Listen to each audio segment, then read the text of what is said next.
on determination of material amounts and disclosure in financial statement and other laws that do not have direct effect, but compliance may be fundamental to operating aspects of business. ऐसे 250 में पढ़े थे, ये direct और indirect दोनों को का effect को कवर करता है.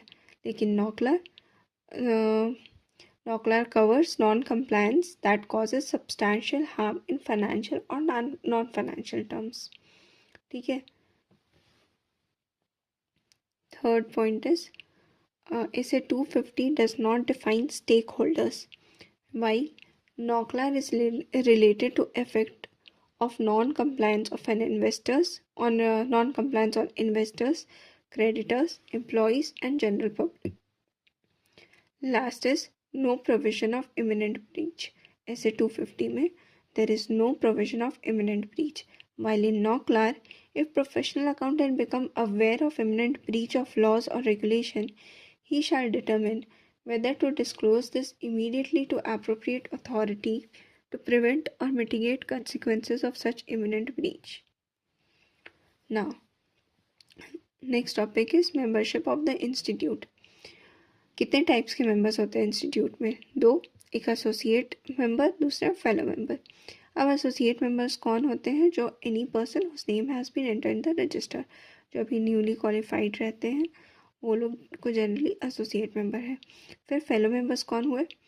वो associate member who has been in continuous practice in India for at least 5 years. वो जैसे जो न्यूली क्वालिफाइड सीएस हो गया वो एसीए कहलाए, और जिनका 5 years ऑफ प्रैक्टिस इंडिया में हो चुका है वो एसोसिएट मेंबर्स फेलो मेंबर्स कहलाते हैं.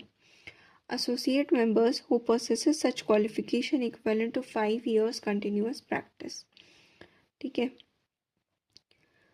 Now what are the disabilities for purpose of membership? कौन कौन से केस में पर्सन को डीबार कर दिया जाता है रजिस्टर ऑफ मेंबर्स के नेम में रजिस्टर करने के लिए?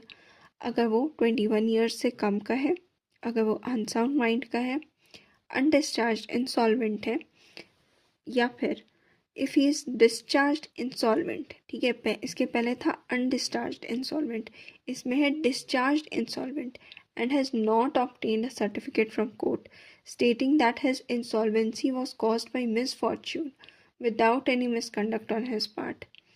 ठीक है.